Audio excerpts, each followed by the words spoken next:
सुंदर स्त्री की पहेली। नाजुक नार पिया संग सोवे, अंग से अंग मिलाए, जब जागे तब जाग के अपने खसम को खाए। जय श्री कृष्ण मित्रों, स्वागत है आप सभी मित्रों। आज मैं इस पहेली का वर्णन करने जा रहा हूं इस कहानी के माध्यम से। मुझे उम्मीद है ये कहानी आपको जरूर पसंद आएगी। पहेली दोबारा से सुनते हैं। नाजुक नार पिया संग सोवे, अंग से अंग मिलाए, जब जागे तब जाग के अपने खसम को खाए। बंधुओं, कहानी आज बहुत ही इंटरेस्टिंग होने वाली है। आपसे निवेदन है कि वीडियो की समाप्ति तक बने रहें। किसी देश के राजा के मन में एक बार एक अनोखा प्रश्न उठा। उन्होंने अपने मंत्री से पूछा कि मुझे यह बताओ, तीनों लोकों में सबसे सुंदर बाग किसने लगवाया है? राजा के पूछने पर मंत्री ने बताया, महाराज, स्वर्ग लोक में राजा इंद्र का नंदन वन तीनों लोकों में सबसे ज्यादा सुंदर है। राजा इंद्र के बगीचे में सभी देवता भ्रमण करने के लिए आते हैं। तब राजा कहता है, हे मंत्री, मैं भी राजा इंद्र के बगीचे नंदन वन से भी सुंदर एक बाग लगाना चाहता हूं, जिसकी शोभा देखने के लिए दूसरे देश के राजा भी हमारे यहां आया करें। इसलिए तुम लोग एक सुंदर बगीचे का निर्माण कीजिए, जिसमें भांत भांत के फल और फूल देने वाले पेड़ पौधे लगे हों। राजा के आदेश पर एक बाग लगाया गया, जिसमें देश विदेश से पहाड़ों से तरह तरह के पौधे लगवाए गए। बाग के चारों ओर कटीले तारों से वाड़ लगवा दी, जिससे कोई बाग में प्रवेश न कर पाए। लेकिन आश्चर्य की बात यह हुई कि राजा ने शाम को बगीचे में पेड़ पौधे लगवाए और सुबह तक सारे पौधे लापता हो गए।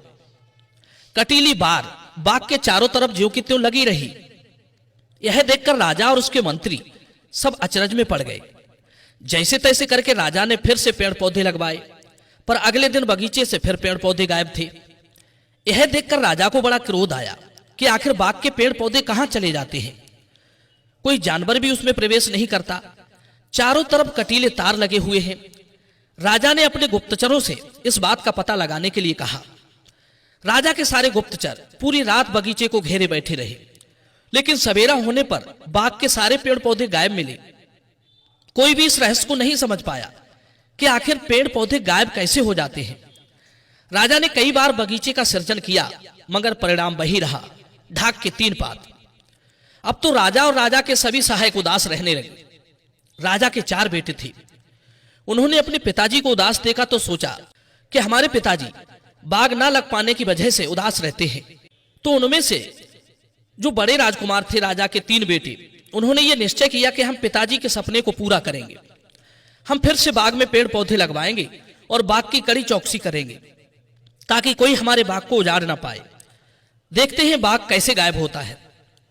प्रिय बंधुओं, अब तो राजा के 3 बेटों ने बाग में बारी बारी से पेड़ पौधे लगाए और काफी नौकर चाकर और सिपाहियों को लगा दिया कि देखते रहना कि बाग को आज कौन नष्ट करता है।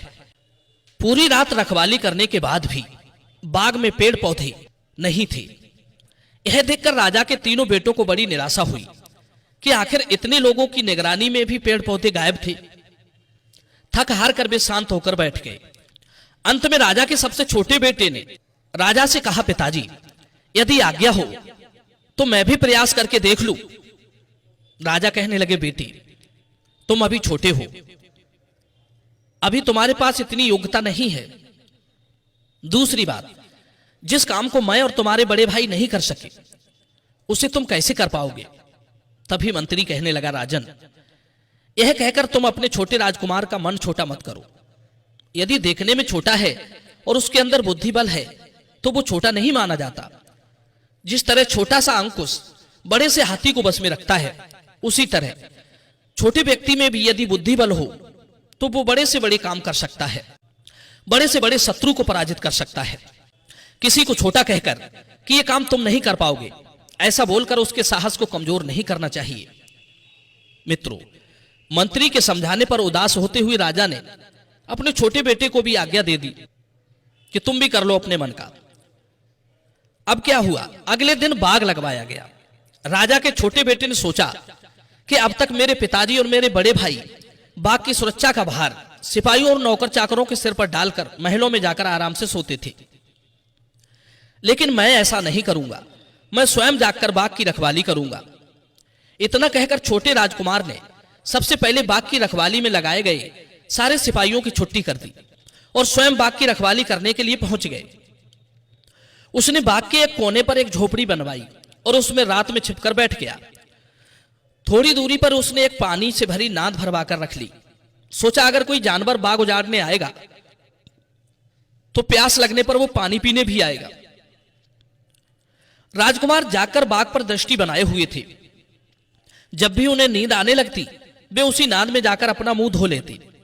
इस तरह जब आधी रात बीत गई तो उसने देखा कि आंधी की तरह तेज हवा चलने लगी।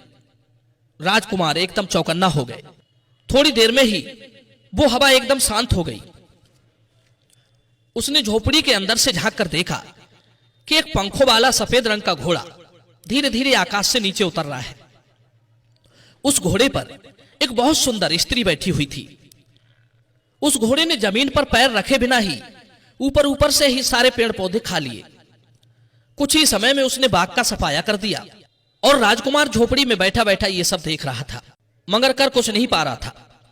तभी उसने देखा कि घोड़ा पानी को देखकर पानी पीने के लिए ललचाया और जैसे ही वो पानी पीने के लिए नाद के पास गया तो राजकुमार ने सोचा ये अच्छा मौका है। घोड़ा जमीन पर उतरकर पानी पीने लगा। उसी समय दबे पांव राजकुमार गया और घोड़े पर बैठी राजकुमारी की तरह सुंदर अप्सरा को पकड़कर स्वयं भी घोड़े पर जाकर बैठ गया। अब तो घोड़ा तीव्रता के साथ आकाश की ओर उड़ गया। वो सुंदर स्त्री को कसकर पकड़े बैठा रहा। घोड़ा उड़कर पूरे आसमान में गोल गोल चक्कर लगाने लगा। राजकुमार कहने लगा, ए चोर स्त्री, तू कौन है और बार बार मेरे बाग को क्यों नष्ट कर देती है? हमसे तुम्हारी क्या शत्रुता है? तब वो सुंदर स्त्री कहती है, हे राजा के बेटे, मेरी तुमसे कोई दुश्मनी नहीं। मैं राजा इंद्र की अप्सरा हूं। जब से तुम्हारे पिता ने नंदन वन से सुंदर बाग लगाने का निश्चय किया है तब से हमारे महाराज इस बात को सोचकर बड़े दुखी हैं कि यदि तुम्हारे पिता ने नंदन वन से सुंदर बाग लगा दिया तो देवराज इंद्र का बड़ा अपमान होगा। इसलिए इंद्र महाराज ने मुझे यह काम सौंपा है कि जब भी राजा बाग लगाकर तैयार करे तुम रात में जाकर अपने घोड़े से बाग को नष्ट करवा दिया करो। इसलिए हे राजकुमार, तुम मुझे छोड़ दो। मैं अपने महाराज के आदेश का पालन कर रही हूं। तुम मेरे घोड़े पर बैठ तो गए पर मैं तुम्हें स्वर्ग में नहीं ले जा सकती। वहां पृथ्वी का कोई मनुष्य शरीर रहते नहीं जा सकता। दूसरी बात, यदि मैं तुम्हें लेकर वहां गई तो राजा इंद्र मुझे बहुत दंडित करेंगे। इसलिए तुम उतर जाओ और मुझे जाने दो। राजकुमार कहने लगा, हे सुंदर अप्सरा, मैं तुम्हें ऐसे नहीं छोड़ सकता जब तक तुम मेरे बाग को ज्यों का त्यों नहीं कर देती। मैं अपने पिता को कैसे मुंह दिखाऊंगा? वो अप्सरा कहने लगी, हे राजकुमार, यदि तुम मेरे सवालों के जवाब दे दो तो मैं तुम्हारे बाग को ज्यों का त्यों कर दूंगी। अगर तुम नहीं बता पाए तो फिर तुम्हें मुझे छोड़कर जाना होगा। राजकुमार ने कहा, ठीक है, तुम अपने सवाल पूछो। तब वो अप्सरा कहती है, हे राजकुमार, ध्यान से सुनो। मेरा पहला प्रश्न है, कोमल नार पिया संग सोवे, अंग से अंग मिलाए, जब जागे तब जाग के अपने खसम को खाए। यानी कि एक नाजुक स्त्री अपने पति के साथ सो रही है। जब वो जागती है तो फिर जागकर अपने पति को ही खाने लगती है। बताओ वो स्त्री कौन है? प्रश्न सुनकर राजकुमार कुछ सोच में पड़ गए और काफी देर सोच विचार करने के बाद उन्होंने अप्सरा के प्रश्न का उत्तर दिया कि हे सुंदरी, वो स्त्री है दिए की बाती। दिए में तेल के साथ पड़ी आराम से सोती है। जब उसे जलाया जाता है तो वो तेल को धीरे धीरे खा जाती है। राजकुमार का उत्तर सुनकर अप्सरा को बड़ी प्रसन्नता हुई। सोचने लगी, इसने पहला प्रश्न तो मेरा बता दिया, अब मैं इससे इतना कठिन प्रश्न पूछूंगी कि यह सोचता ही रह जाएगा। तब अप्सरा ने दूसरी बात पूछी, सुनो, एक भुजा की नार सुनो, बैठी गद्दी डाल, सब जग बस में कर लियो, नहीं है तन पर खाल। अप्सरा का दूसरा प्रश्न सुनकर भी राजकुमार सोच में पड़ गए कि ऐसी स्त्री कौन है जिसका एक हाथ है और शरीर पर खाल भी नहीं है और गद्दी पर बैठी बैठी पूरे संसार को बस में किए है। राजकुमार आयु में छोटा जरूर था पर बुद्धि बल में बहुत तेज था। अप्सरा के दूसरे प्रश्न का उत्तर राजकुमार ने इस तरह से दिया कि हे अप्सरा, चखिया एक भुजा की नार, बैठी गद्दी डाल, सब जग जाको पीसो खाए, नहीं अंग में खाल।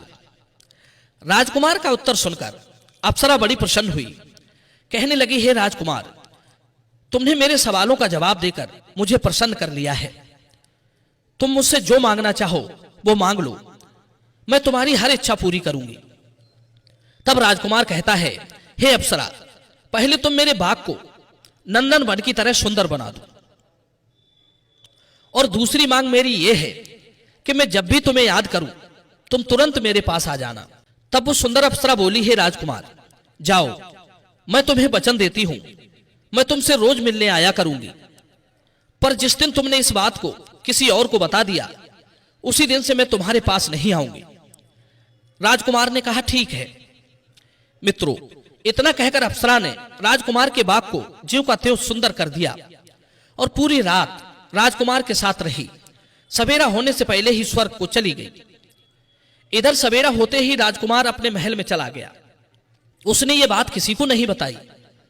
सवेरा होते ही जब राजा ने बाग देखा तो बाग नंदन वन की तरह हरा भरा लहरा रहा है। देखकर राजा गदगद हो गया। उसने अपने छोटे बेटे से पूछा कि ये सब तुमने कैसे किया? तो राजकुमार उस बात को छुपाकर झूठ बोल गए, क्योंकि वो सोचने लगे कि यदि मैंने पिताजी को सही सही बात बता दी तो वो अप्सरा मुझसे मिलने नहीं आएगी। यही सोचकर राजकुमार ने कहा, पिताजी, ये सब मैंने नहीं किया, बल्कि हमारे तीनों बड़े भाइयों ने किया है। मैं तो आराम से महलों में सोता रहा, वे तीनों बारी बारी से रात भर जागकर पहरा देते रहे, इसीलिए आज बाग में कोई नहीं आया। यह सुनकर राजा की खुशी का ठिकाना नहीं रहा। पूरे शहर में तीनों राजकुमारों की जय जयकार होने लगी। राजा की नजरों में उन तीनों के लिए सम्मान बढ़ गया। एक दिन वे तीनों आपस में एक दूसरे से पूछने लगे कि हे भाई, उस रात तो हम लोग अपने महलों में सो रहे थे, बाग में तो हम घूमने भी नहीं गए, तो छोटे भाई ने हमारा नाम क्यों लिया? जरूर कोई रहस्य की बात है जो वो हमसे छुपा रहा है। इस बात का पता करना चाहिए। मित्रों, अब वे तीनों राजकुमार उस छोटे राजकुमार के रहस्य के बारे में पता करने के लिए उसका पीछा करने लगे। छोटे राजकुमार का उस दिन से एक नियम बन गया था कि वो रोज शाम को बाग में जाकर बाग के माली को घर भेज देता था और स्वयं उस झोपड़ी में जाकर सो जाता था। रात को वो अप्सरा सफेद घोड़े पर बैठकर आती और राजकुमार से मिलकर सुबह को चली जाती। एक दिन उन तीनों ने छुपकर इस रहस्य को देख लिया। सवेरा होते ही उन्होंने दरबार में अपने पिता को सारी बात बता दी। यह जानकर राजा को बड़ी खुशी हुई। राजा सोचने लगा कि हमारा छोटा राजकुमार वास्तव में बड़ा योग्य है और अपने बड़े भाइयों के प्रति बड़ा प्रेम रखता है। ऐसा प्रेम भाव देखकर राजा ने सोचा कि वास्तविक राजा बनने के योग्य तो हमारा छोटा बेटा ही है। यदि ये राजा बन गया तो परिवार की एकता कभी भंग नहीं होगी और देश को उन्नति और प्रगति के मार्ग पर ले जाएगा। कहते हैं, जहां संगठन और प्रेम होता है वहां बड़े से बड़े कठिन कार्य भी आसानी से हल हो जाते हैं। यही सोचकर राजा ने अपने छोटे बेटे को राजा बनाने की घोषणा कर दी।